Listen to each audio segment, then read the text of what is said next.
You are listening to Fairy Tales Dog Rescue, podcast about rescuing dogs. Follow us down the rescue road. And we are a nonprofit based here in San Francisco.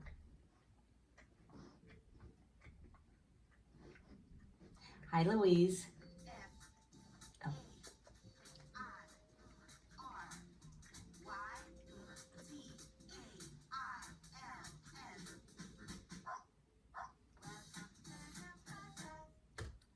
Hi, Tiffany. Hi, Louise. How's it going?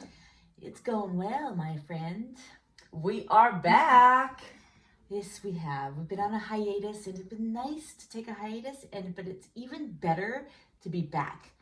Yes, summer 2023 has been quite busy. For you who have followed us on Instagram, you have been able to follow Reverend Cookie's journey to his happily ever after. That is an incredible story as well, because if you look at the list of dogs that are on the pull list that are at risk to be euthanized, it is generally big dogs like the Reverend. And so he had a pretty good story. Do you want to expand on it? Yeah, so he was fostered by a lovely couple who they were very excited to rescue a shepherd. And when they got him home, he just went bonkers energy wise, and he never seemed to have been in a home before, like a pet. And he just it just became evident that he was very confused about the situation, and he had a lot of built up energy. And the poor guy was just neutered too, because we rescued him. Oh my God! And so he had all this exactly. He had all this energy, and he wanted to run, but you're not allowed to run for 2 weeks after you get neutered. So it was just, it just ended up to a really stressful situation. And the thing is that these people have to work a lot and travel for work, and he needed so much training, and it just became a little worrisome, where they realized, or we realized that in order for him to compete with all the other thousands of shepherds that are out there also looking for a home, he has to really step up on his manners, and he has to do it fast. Yeah. And these guys are so busy. And luckily, they were the most generous people who donated for Reverend Cookie to go into an in-home training program, where it's just hardcore, super focused training, where the dogs go in and work on their issues really intensely, and they have great progress. And then this knowledge is transferred to the pet parent. It's great. So that's what happened to Reverend. And once he went in there, the woman actually fell so in love with him, the dog trainer, that she asked, can I please just continue to foster him after he graduates from the program? And everyone said, of course. It was like a miracle, because it's such an amazing, truly a fairy tale story, because this doesn't happen, but it happened. And the fact that he was that lovely couple donated to have his training is huge. And then that she turned out to be a foster, and he got adopted, which is the best happily ever after, by an adorable couple. So you want to tell them, because you are the one. Did you meet them, or did I met them, of course. I thought Jordan did. She dropped him off, right? Yeah, well, she had some meetings with That's them right. initially. Yeah. But yeah, they are a lovely couple, and Reverend is so happy in his new home. Oh. Yes, he's living here in San Francisco, Oh and he's just so happy. The photos they send over is you can tell when a dog is smiling. Oh. And Reverend is totally smiling. Oh my God, such a beautiful story. Yeah, and his name is Rev. I think his dad was so fun. He said about the name Reverend Cookie, about them not keeping it. Oh. He said, we're gay, but we're not that gay. That is hilarious. Yeah, if they had a dog named Reverend Cookie, people like, oh my god, that's cute. It's not really the kind of name you want to like call out in the dog park. And that's the thing, like we name most of our dogs fairy tale names, but we also know that most people change the names, which is why we can do like really funny, goofy names because they don't always stick. We know they're most likely not gonna stay, so it's like, yeah, you can go all out with that. And Reverend Cookie was a fun dog name, but yeah, not a great name to call in the dog park. Well, what is his name? It's Rev. They're calling him Rev. Yeah. Oh, that's cute. I like Rev. It's a great dog name. Right, Rev. Yeah. It's short. It's great. Yeah. Aw. Well, congratulations, Rev.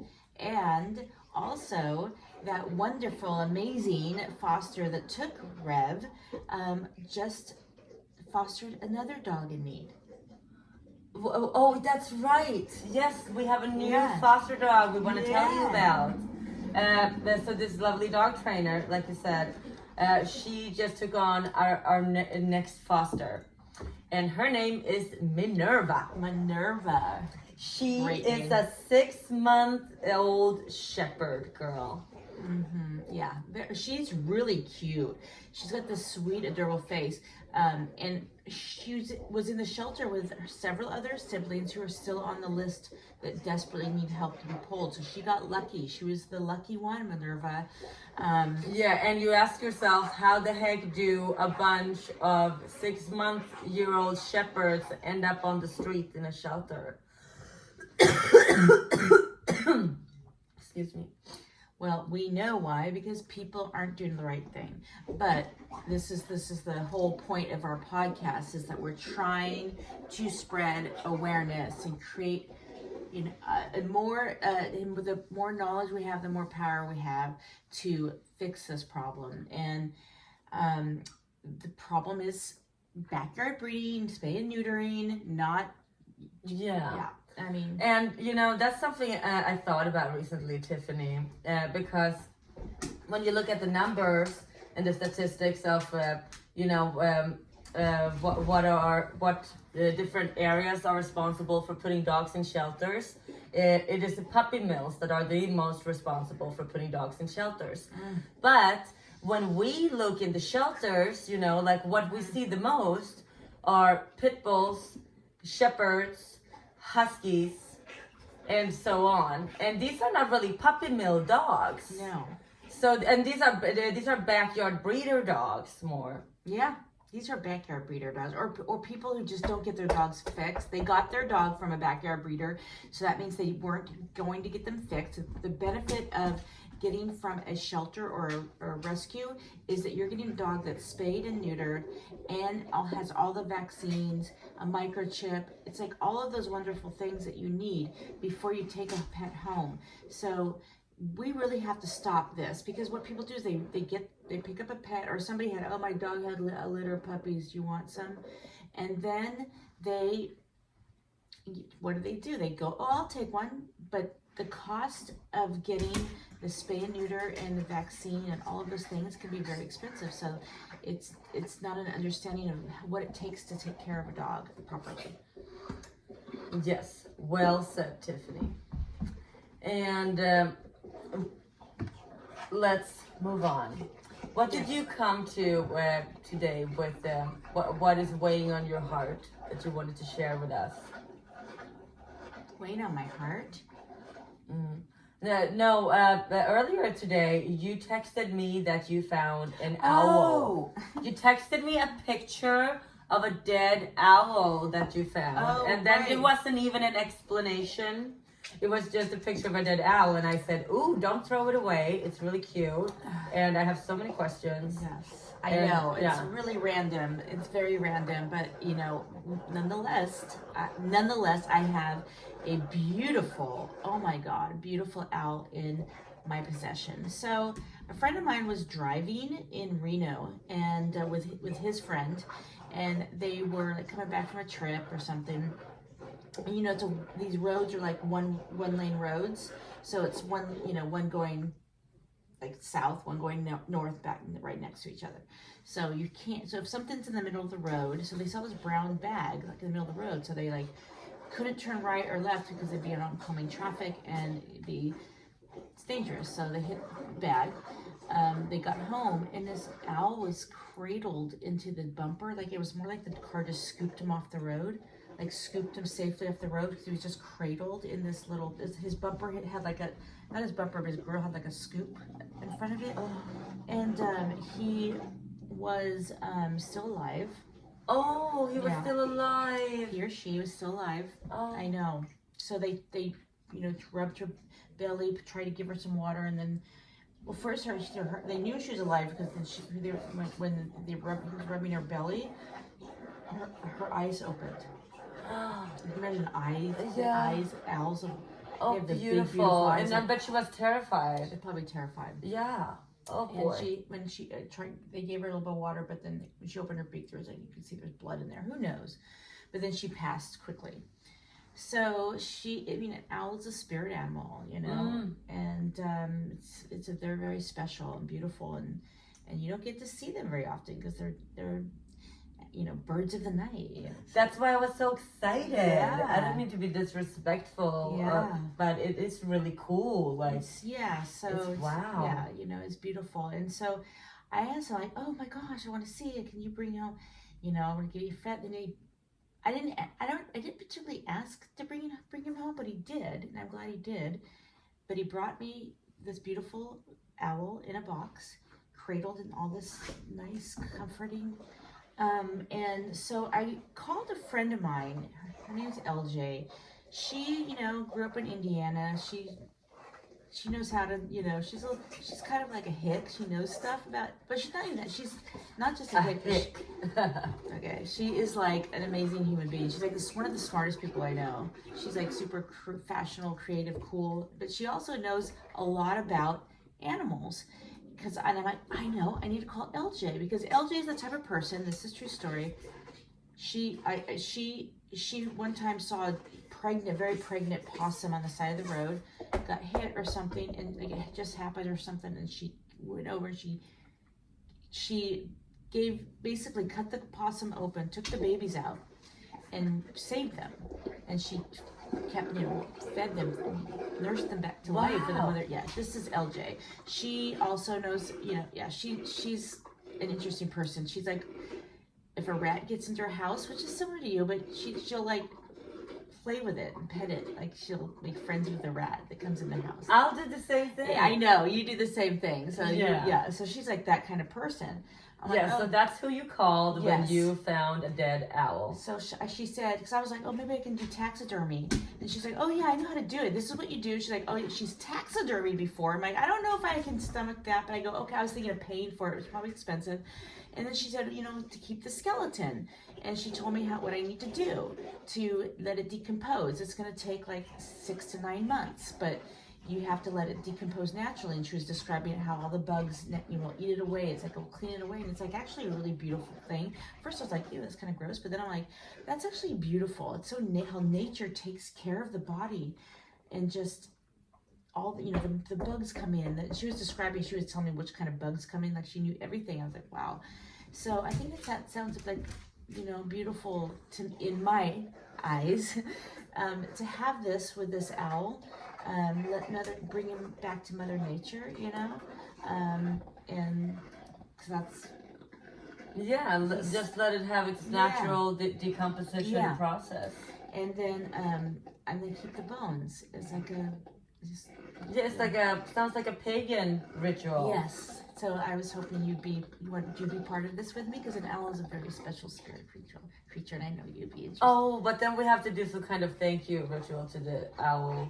We will, but I'm gonna keep it. It will stink. It's gonna be disgusting and stinky. So it can't work where I live. So I asked Michael if I could keep it in the back of the backyard, and he said yes. Oh, perfect. Yeah. All right. Alrighty then. Yeah. That is settled. Okay. There's something else. Oh, there's something else. We have other good news we've shared. Wendy. Oh, Wendy is our other dog, and she is a rescued puppy mill mama. So tell us the story, Tiffany. So this is an interesting story. Pay attention because this is what you... Pay attention. women in relationships or men in relationships that don't accept your pets, no. That is a big no-no. Big no. That's not a good sign Yeah, of the relationship. that is a sign that you need to leave the relationship. Yes, absolutely. So a friend, one of our dedicated fosters who's adopted 2 dogs from us, who's an amazing woman. She's a nurse and she knows, lots of people because she works at UCSF in the emergency, like child care. But she's also a dog lover. But she's an acquaintance that she knows has a boyfriend who moved in and threw Wendy across the hall or the room because she had an accident in the house. And that is just the most horrible thing to do to a dog, obviously. It's like, Yeah, but she kept the boyfriend, and our dedicated foster took Wendy in her home. So that's you good know, news. if this woman has children, has babies with this guy, I sure hope that he also throws those babies into the wall when they have accidents in the house. Well, I don't hope for that, but I do hope that this person who is with him realizes she chose a shitty human being. Like, why would you want I know that's someone what like I'm that in saying. your This life? doesn't make sense. But your dog, it's like that's your family. I would like. Luckily, she agreed to give the dog to our wonderful Yes. foster. This is So true. now Wendy is safe and sound. She's not getting thrown around for having accidents in the house. Plus, she's also potty broken now. Housebroken. Housebroken, and she's probably just scared because that person. She got so many applications. Because she's so cute, and she's a beautiful white poodly girl, and she has amazing applications. So We had so many people reaching out on our Instagram about Wendy. And that reminds me, Tiffany, I have to tell you, we got a new foster who DM'd us on Instagram. You have to check your email because they send in a foster application. Really? It's a wonderful woman. And she's also a Fairy Tales alumni who adopted a schnauzer. Oh. Remember, was his name Gaston or... Oh, is it? Oh, wait, it's not. Okay, I don't remember. We had 2 schnauzers. He's like a white one. Is it an older one? Yeah. Okay, they live nearby. Oh, they want to foster? Yeah, they do. God, So we get to go pull another dog. Yes. That's how this works. Like, we are a small local dog rescue, and we are completely foster home based. And when we get a new foster home, that means we get to go and pull another dog from the euthanasia list that would have otherwise then died. So it's so great. So, what we do then is that we obviously find out what is a good fit for this foster home. Like size, energy, how much of a shutdown or easygoing dog can you handle. And like we just try to match the right dog for you. And and then we get to follow their journey. That is amazing. That's such great news because we were just at the shelter and they're way over capacity. They're about $35 dogs over what they can normally fit. So, Oh my God. Yeah, we were there this weekend and Tiffany, paint a picture. Yeah, so there was, a lot of dogs in the shelter, and there's also a lot of dogs on the pull list. So the pull list, so the dogs in the shelter is called general population. So that's where anybody can, they're deemed adoptable. So you can go in there and adopt from the general population. Fairy Tales generally pulls from a list of dogs that are not shown in the shelter. They're in the behind the scenes, and they're described as not adoptable because they're scared, timid, barky, in the corner, just not showing socialization, all those things. So that is where we step in and put them in a home, and once they're in a loving home, it's like it's night and day. So this is filled to the gills with general population as well as behind the scenes lots of other dogs. They're like, Yeah. it's just you know, when I drive there, I had Journey and Puck, my dogs, in the car. And when we get close to the dog shelter, they just start screaming in the car because they can like smell the energy from there, like the sadness from all those dogs. It's not a great place to be. They don't want to be there. It's depressing. It's hard, and this is why people need to open their homes. It's just like Uber. You know, you open your cars to drive people around. Open your homes to keep dogs out of the shelter. Yeah, and you know, it's just like this is what children's homes looked like once upon a time, minus the bars, you know, like obviously that's more jail-like, but they were kind of just like stored and fed, and you know, yeah, they weren't euthanized, obviously, but I'm saying like the conditions they're living under, it's, you know, they're just sitting in a cell. They get little time outside or with humans or with other dogs, and they do their best. The people who work there are amazing. That's not the problem. Yeah. I mean, the problem is that we have the system, and of course that we're allowing that dogs are overbred to the amount that we have dog shelters that are overfull, and we're just like paying tax money, like, you know, making sure that these breeders can continue on like merrily breeding. Like, let's keep doing this. It's working out great. It doesn't make any sense No. because you wouldn't have this problem in the shelter and spending all this resources, time, money. If you just fix that thing, then it's all resolved. But it doesn't make sense. And I wanted to make a point on something you said. Yeah, but I also want to make a point. Okay.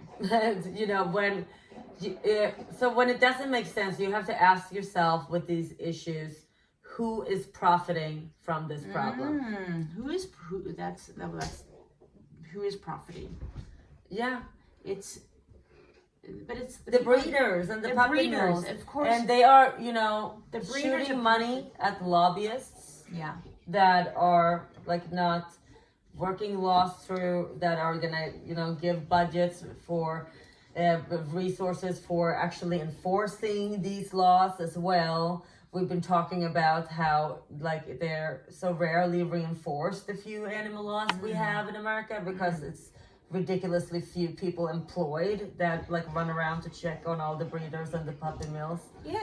It's There's like nothing. There's nobody. Yeah, so it's like no wonder it keeps happening in the news. Like, oh, this puppy mill was like blown up, and like we found this situation over here. How could this go on? It's like, yeah, because you can do this for like a decade before somebody comes to check on you. A decade. Yeah. It's nauseating. It is nauseating, and that's the thing. Is you just gotta follow the money. Yeah. Follow the money. Yeah, but exactly, and also you gotta follow us on Instagram. Oh, yes, please. Yeah, help us spread the word. Tiffany, what's our Instagram? So it's fairy_tales_dog_rescue. And we really need your support because we really care about this subject, and we know you do too, because that's why you're listening to it. So like, what can we do? Like, do your part, you know, like we want to spread the news, spread the knowledge, spread the experience that we go through as dog rescuers. So what was the point that you wanted to make? Oh, you mentioned when you were talking about, you know, we were talking about how the shelters are, you know, bad for the dog and depressing, and it's the smell of death and all that. And you did mention that it's not the workers there to blame. And I wanted to touch on that because I have too worked in a shelter, and we have friends who work at the, you know, our partners at the local shelter who get a lot of criticism for what they have to do. Like if a dog is on the euthanasia list and gets euthanized, and you know, that's not their fault. That's the last thing they want to do, and they're fighting so hard. It's like people have to understand how hard it is to work in that environment and give these people grace and love and support. And I wonder, we've had this talk, like, why do some people think it's better for a dog to live in that horrible situation for years and days and months and whatever on end? Well, I think it's because you know, you believe that life is sacred, holy, and for that reason you don't want to kill anybody. And everybody has a different stance on that. Some people think that kill shelters are, in a sense, more humane because, like you said, they're not spending their entire life like just living it out in a cell, being miserable. Instead, they just get to end it. But of course, they also, end possibilities of getting adopted. But also, it's not looking very good. It's a very difficult situation. It's not black and white, but I think that the discussion should not necessarily be on whether or not we should have kill shelters or non-kill shelters, because the issue is not that we're euthanizing the dogs or not. The issue is that the dogs are in shelter in the first place. That's right. That's how did they get there in the first place? It's the backyard breeders and the puppy mills. It's the lack of legislation. That's where the issue is. That's where we solve the problem. Yes. Preach it, sister. I am. But it's true. That's why you stop. They're like putting the energy in the wrong place. That's where the conversation needs to be. Yeah, but right now the conversation is on the Humane Animal Welfare Act. Is that what it's called? Let me double check that. It's called the Animal Welfare Act. And that's what everybody's talking about right now. Let's hear about it. Remember I sent you that text message a few days ago? Oh, okay. So can we talk about it? Because that's okay.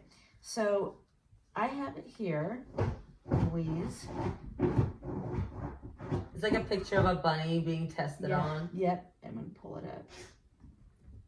Oh, wait, hold on. Arla's asking. So what happened is that the Animal Welfare Act requires wholesale breeders and dealers who supply animals to pet stores, brokers, or research, or do cosmetics, that they have to be licensed with USDA. And the breeders and dealers are. No, I'm sorry. Well, this is the wrong one. Hang on, sorry. Yeah, you read that.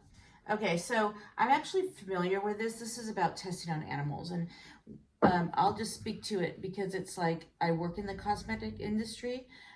So this is the U.S. bill that seeks to substantially restrict the use of animal testing for cosmetics nationwide and ban the sale of transport of any cosmetic products tested on animals.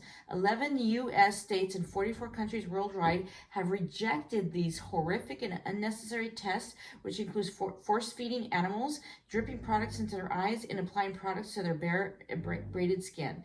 Modern non-animal methods provide faster results more relevant to humans. So this is a ban, and one thing is interesting to know is because there's a whole, if you get the bunny on your products and things like that, that means that you're compliant. So many brands get the bunny symbol. Yeah. Actually, when we talk about it as a ban, it's a little misguiding because it's actually more that is a change in the system. Like in order to get approved for the market or get approved as a drug or medicine, like one of the steps is that it has to be approved in animal testing. So they are removing that step as necessary to get approved, to get like your product one step out on the market as the process of bureaucracy. So that's really what's changing. So what I'm saying is that there can still be companies that produce cosmetics and drugs that are tested on animals, even though this law goes through. And what's also you need to know is there's a certain the problem is too is like if you ship products, if you're a US made product or European made product and you do not test on animals, however you distribute to countries that do test on animals heavily, like in China, what happens is when they get your product, they do their own testing with your product on animals. So your product is actually, so if it's used and distributed in China, it also has that. So we always have to be very aware as consumers of what we buy. Luckily, there's such a thing as Google and phones. Like really, when you're shopping for makeup, just give it a Google. Give it a Google. You got a mascara, just Google is X mascara cruelty free. Yeah. because cruelty-free is the theme. Like this summer, Oregon joined the cruelty-free states of America. Give it an applause. Yay! Yay! Exactly. We were in Oregon this summer, and so we're very happy to hear that. They seem like a very green and friendly state. So Oregon, you're welcome to join us over here. The states in America. Journey, quiet. States in America that are cruelty-free are California. California, of course. California is it's great, good on those kind of things for sure. Tiffany, can you name them as a game? Oregon. I'm gonna guess which states are. Hold on. Washington State. No. Okay, so it's California, Oregon, Hawaii, Illinois, Louisiana, Maine and Maryland, Nevada, New Jersey, New York, and Virginia. Okay, I would have not guessed Virginia, but that's good to hear. Yeah, exactly. Everybody's moving forward. So now this law is about enforcing a national ban on having cruelty-free cosmetics and medicine, and I mean, I feel like that is big, but also, you know, there needs to be more laws on. I still feel like it's breeding and animal abuse and cruelty and abandonment and dogs on chains, all those things should be more criminally charged. Like those things are just unacceptable. In fact, I was going to tell you, speaking of animal abandonment, I'm picking up a little dog tomorrow from our shelter. Oh, you are? I am. Oh, is it that little chihuahua? It's this tiny little. She's just like Frederick, 4 pounds. Like, you know, I have a soft spot for those. She's a little toy chihuahua. She's a tiny toy chihuahua. Oh my goodness. She is, you know, the kind that looks like a min pin, you know, black and tan and white. Oh, yeah. That's adorable. She's terrified. Let me show you a picture. It's going to make you sad because I met her. She's cowered in a corner. And this is what happened to this poor little baby. Let's see. First, I want to show Louise so she can understand, because she knows pictures and dogs very well, behavior. Oh, yeah. If you can see Louise's eyes. She is looking up, like from a frog position, and she is. She got her butt tucked in. Her tail is cut off, but she's looking just very sad and crying out for help. Yeah. So I'm going to pick her up tomorrow. I told you so, and when we went to the shelter to go get Minerva, I saw her when I was looking at the dogs, and I was just like, oh my gosh. And our partner at the shelter, told us that someone left her in a motel room, and then when the housekeeping came to clean the room, they found her. So that's how she ended up at the shelter. But they were able to track the person who checked into that hotel and tried to get a hold of them, but they are non-responsive and avoidance. So I hope that I was thinking, I'm like, well, they should be charged for animal abandonment. Yeah, that should definitely be a criminal act to abandon a dog.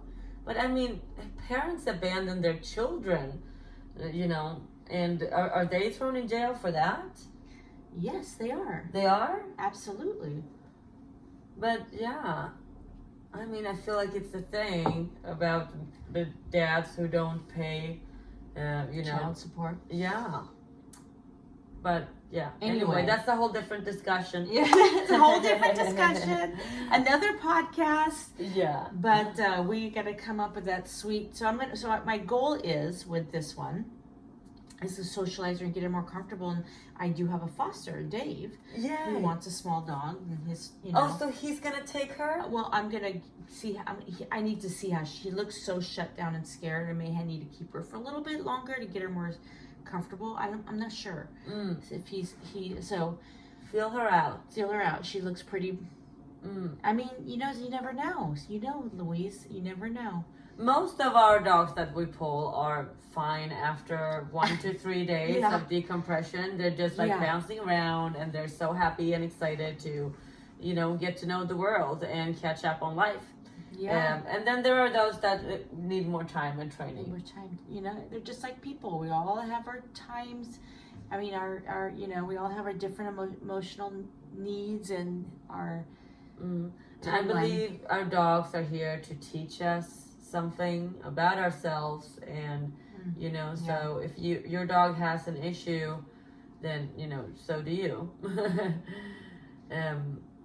It's I think it's just a helpful guide in life. But you know what? The good news is people love their dogs. Like people who are dog lovers and have dogs, that's like the love that you have for your dog. Besides the the shitty ones that are out there that abandon their dogs in hotel rooms. Exactly. Yeah, those people. Yeah, but other than that, people love their dogs. Yeah. It's amazing how much value they bring to a human life. And that's why we're here to gather around this community, because we know that there's a lot of you out there. And so we're happy to rally around. Thank you so much for listening to our podcast. Peace out. Bye. Take care.